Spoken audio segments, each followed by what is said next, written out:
କବିତାର ଶୀର୍ଷକ ଆଶଙ୍କା। ଦୂର ଦିଗ୍ବଳୟ ବ୍ୟାପୀ ବହଳିଆ ଅନ୍ଧକାର, ଦୂର ଦିଗ୍ବଳୟ ବ୍ୟାପୀ ବହଳିଆ ଅନ୍ଧକାର, ଚାରିଆଡ଼େ କେବଳ ପ୍ରାଣ ମୂର୍ଚ୍ଛା ସଂଗ୍ରାମ। କେହି ହୁଏତ ଛଡ଼େଇ ନେଇପାରେ, କେହି ହୁଏତ ଝାମ୍ପ ଦେଇ ନେଇଯାଇପାରେ ଟାଣି ଘୋଷାରି ଆମର କଷ୍ଟଲବ୍ଧ ବହୁ ପ୍ରତୀକ୍ଷିତ ଖୁସିଟିକକୁ। ନିରାପତ୍ତାର ସମ୍ଭାବନା ନାହିଁ, ନା ରହିବ ସମ୍ପର୍କ, ନା କେହି ସମ୍ପର୍କୀୟ।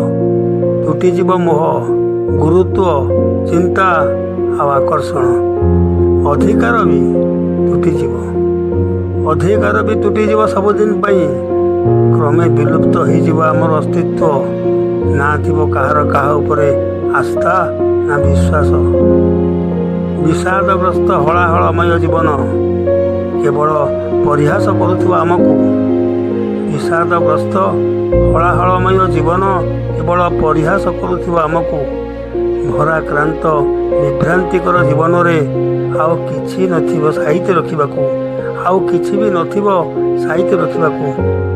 ଅବୁଝା, ଅସୁଝା, ଅମାନିଆ, ଅଝଟିଆ ମନଟା ବି ବୁଝି ସାରିଥିବ ନିଜର ପଦମର୍ଯ୍ୟାଦା, ବୁଝି ସାରିଥିବ ନିଜର ପଦମର୍ଯ୍ୟାଦା।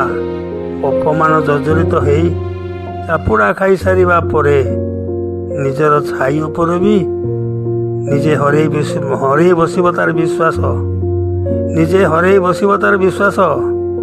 ମଧୁର ସମ୍ପର୍କ ପରିସ୍ଥିତିର ଦ୍ୱାଇରେ ପାଲଟିବ ସାତ ପର।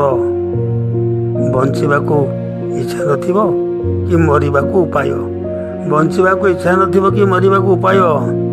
ଘୋଷରା ଘୋଷରା ଜୀବନରେ କିଛି ବି ନଥିବ, ଥିବ କେବଳ ଡେଣାହରା ପ୍ରଜାପତିର ଅନ୍ତର୍ଦାହ। ଆତ୍ମଗ୍ଲାନିରେ ଭରି ଯାଇଥିବ ସାରା ଶରୀର, ଦେହ, ମନ, ପ୍ରାଣ। ଜଳି ଜଳି ମରୁଥିବ ସଦାସର୍ବଦା ଜୀବନର ପ୍ରତ୍ୟେକଟି ମୁହୂର୍ତ୍ତରେ, ଜୀବନର ପ୍ରତ୍ୟେକଟି ମୁହୂର୍ତ୍ତରେ।